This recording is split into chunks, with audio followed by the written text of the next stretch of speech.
Praise the Lord. आप सबको जय मसीह की।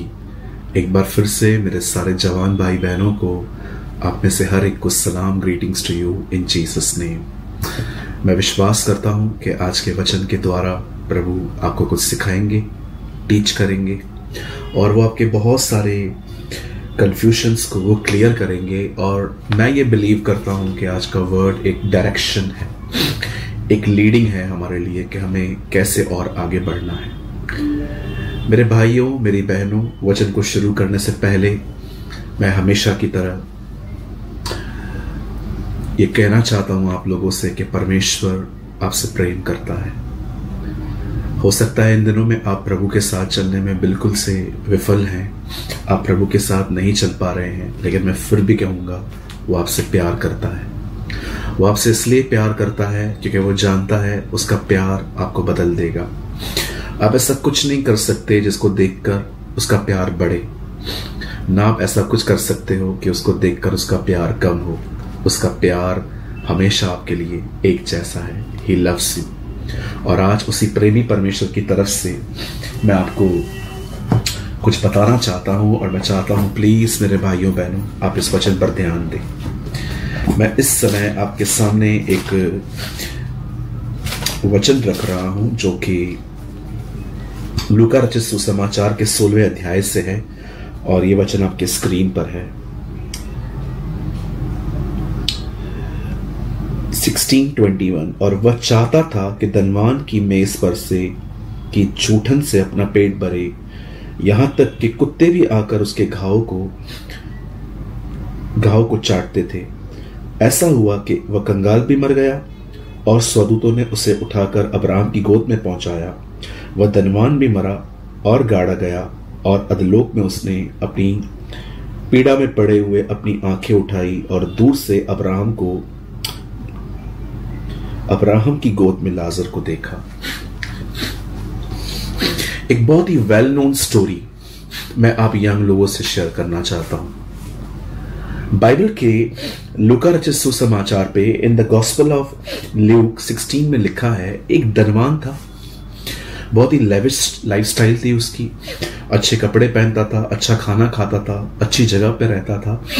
बिल्कुल उसके घर के सामने एक बहुत ही गरीब लाजर नामक व्यक्ति था। उसके बदन पे बड़े घाव थे और बाइबल कहती है उसके घाव में से खून बहता था। कुत्ते आते थे और उसके घाव को चाटते थे, उसकी ब्लीडिंग को चूसते थे। एक दिन ये दोनों मर गए, लाजर भी मर गया, धनवान भी मर गया। पर बाइबल कहती है इन दोनों को सेम जगह पे नहीं रखा गया। वो अलग जगह पे था, ये अलग जगह पर था। धनवान जिस जगह पे पहुंचा वो एक नरक की तरह एक जगह है, अधलोक। और जब गरीब लाजर मरा तो वो अब्राहम की गोद में है।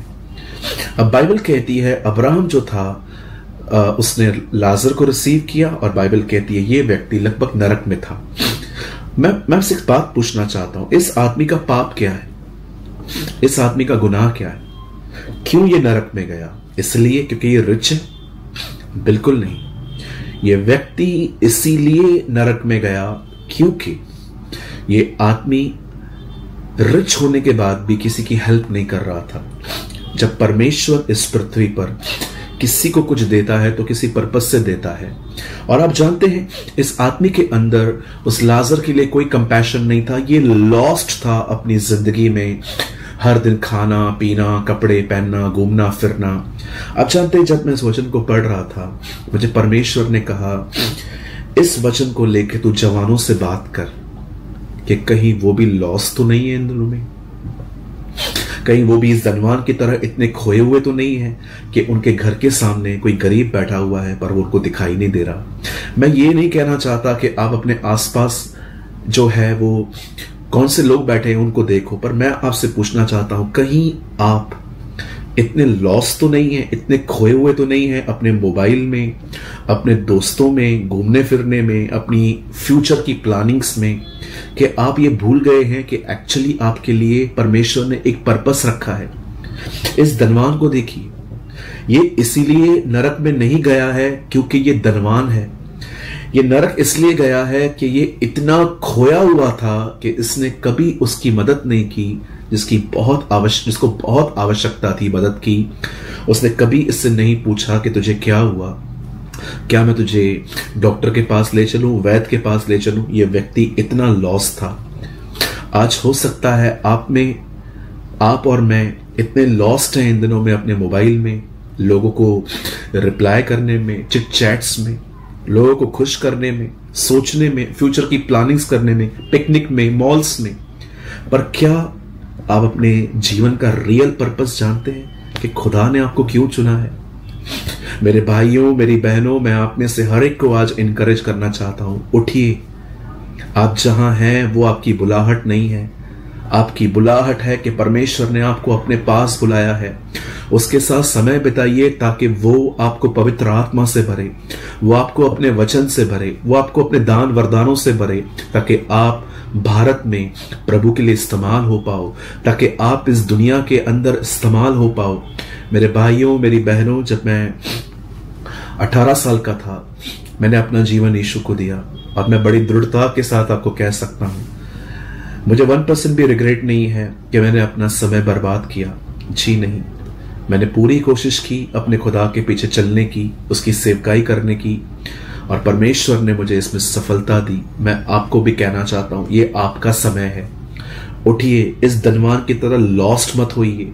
अपने फोन, अपने दोस्तों में, हर चीज में लॉस्ट मत हो जाइए कि आप उस पर्पस को भूल जाएं जिस पर्पस के लिए प्रभु ने आपको बुलाया था।